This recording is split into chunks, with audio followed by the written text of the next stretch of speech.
Hello, smart mathematicians. Let's do question 411. Factorize the following expression fully. So we have two terms here, 3y squared plus y. And then these two terms have the highest common factor, which is y. So we have to factor out y, which is the highest common factor. And then 3y squared divided by y. What do we get? 3y squared divided by y. We get what? 3y. Okay. Because this system is 3y, 2 minus 1 if you want to use the laws of exponents, which is 3y.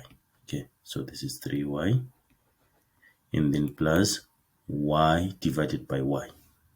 Okay, y divided by y is equal to 1, so it's equal to 1. Remember that you have to divide this term by the highest common factor and divide this term by the highest common factor to get your bracket. And the common mistake here is that people will say 3y squared divided by y like this plus y divided by y like this. And then when they say y divided by y, they think that these numbers cancel each other out and remain.